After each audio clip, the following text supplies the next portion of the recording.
everybody. My name is Allie Depew with Inspired Classroom, and I'm here with Chris Hislop from the Montana World Affairs Council.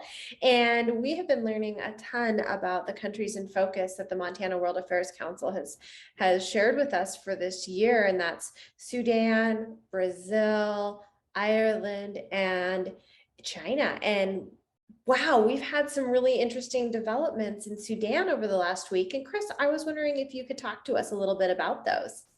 Well, I'd be really happy to, Allie. Thanks for having me on. And you're right, we've been talking to Montana students across this entire state about these countries, Sudan being one of them.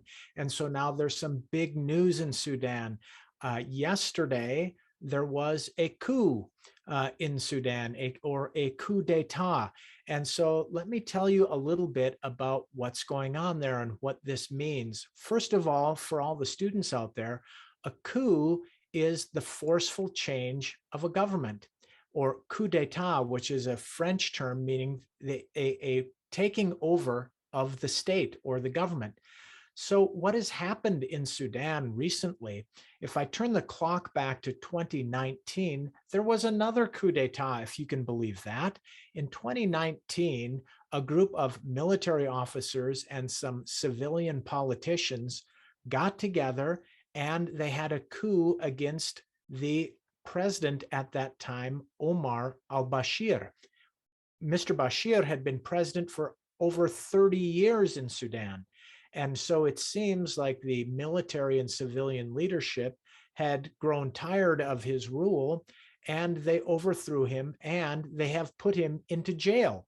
So what happened then in 2019 is the group of military and civilian leaders got together and they said, okay, let's have an agreement on how we are going to govern Sudan. The idea was that over, say, about 3 years, that for more or less half the time, the military guys would be the government. And then for the second half, the civilians would be the government. And both sides agreed that at the end of those periods, there would be a democratic transition, meaning a democratic election for the next president of Sudan. So this happened in 2019. Now the clock starts ticking and the military are kind of ruling the government. Their time as leaders is coming up in November. So maybe not by coincidence, the military said, we don't think this agreement that we made in 2019 is so good anymore. We're concerned about the safety and security of Sudan. So they abolished the agreement, right? And this amounts to a coup d'etat. And so the civilian governments, some of them were held briefly in their homes while the military consolidated their rule on the country of Sudan. So now this has just happened. It just occurred the other day. And so we're not entirely sure where this thing is going, but according to news sources, the military leaders are now in control of Sudan. Wow, that's pretty wild, Chris. I mean, this is very current, happening right now, so relevant. So what are the responses and what are the reactions to other countries around the world? Well, there's been a lot of reaction, Allie. And like when we talk with students across Montana, sometimes we all feel like something like this is happening so far away that you're like, how could it possibly affect me here in Montana, whether I'm in Miles City, whether I'm in Circle, or whether I'm in Thompson Falls? I mean, why would this possibly affect me? Who cares?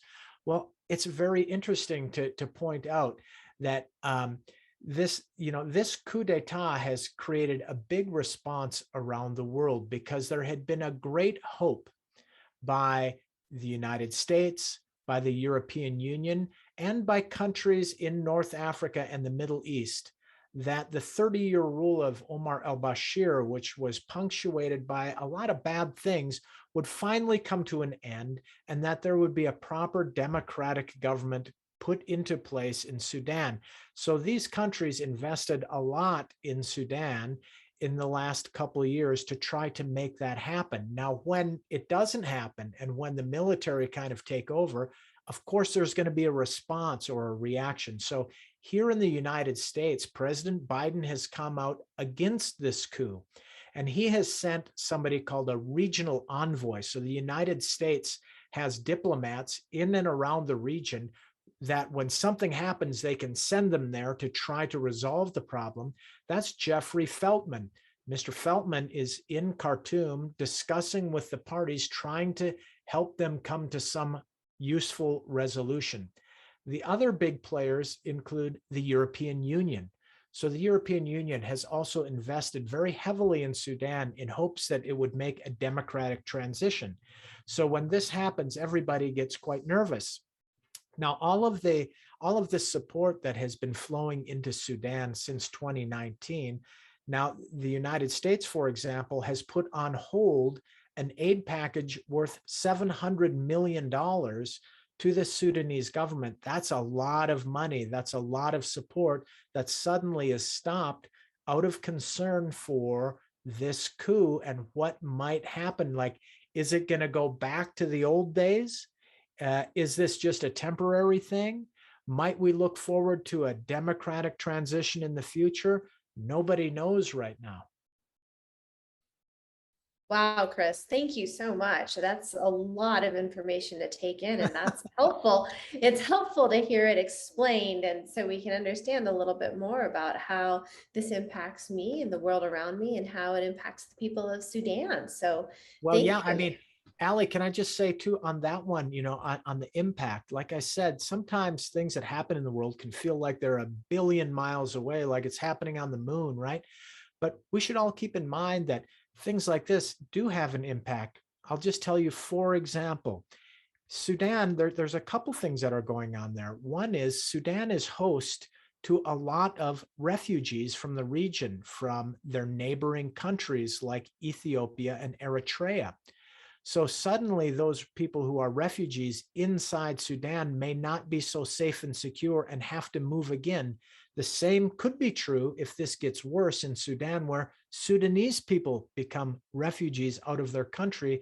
Oftentimes people in that region will go to Europe or go to other places to try to escape this instability and insecurity, like we have seen in other parts of Africa, like we've seen in the Middle East, in Syria, Iraq, and Afghanistan.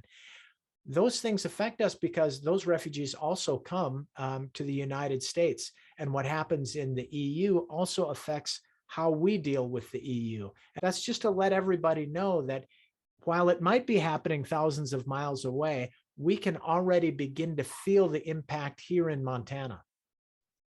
Thank you, Chris. Yes, absolutely. And I understand it a little bit better now, and I understand how that might impact, impact the United States and even Montana. And I appreciate your time today for sharing your insight on Sudan with us. My pleasure. Thank you, Allie. Be well, All everyone. right. Thank you very much.